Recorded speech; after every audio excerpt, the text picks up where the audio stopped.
In this video, what we're going to go over is our Thomas stretch while we're doing this over a bolster, over a foam roller or a half roller.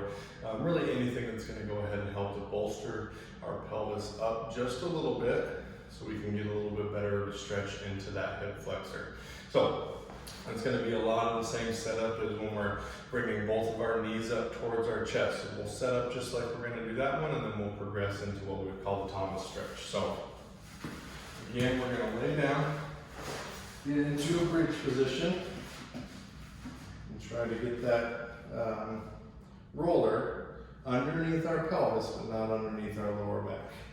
We'll bring both of our knees up towards our chest, and instead of bringing them both up, we're going to let one hang down while we try to bring this other knee up as high as possible. So with the actual Thomas stretch, we can stretch two of our different hip flexors depending on what we do with our knees. So with this one, what I'm really looking for us to do is keep that knee straight and try to relax that leg down. And we should feel a good stretch up in here through our hip. And at the same time, we're trying to think about rolling our pelvis back just a little bit, and we're helping do that by bringing our knee up towards our armpit and just letting this stretch.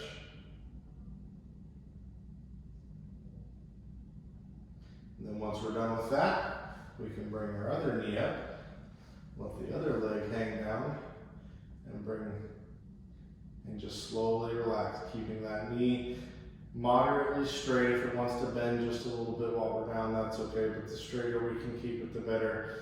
And just relaxing and letting that leg melt down to the floor. We're looking to hold these stretches for about 60 to 90 seconds while we're doing this. So it shouldn't be painful, it should be rather a little uncomfortable, but something that you can tolerate for 60 to 90 seconds.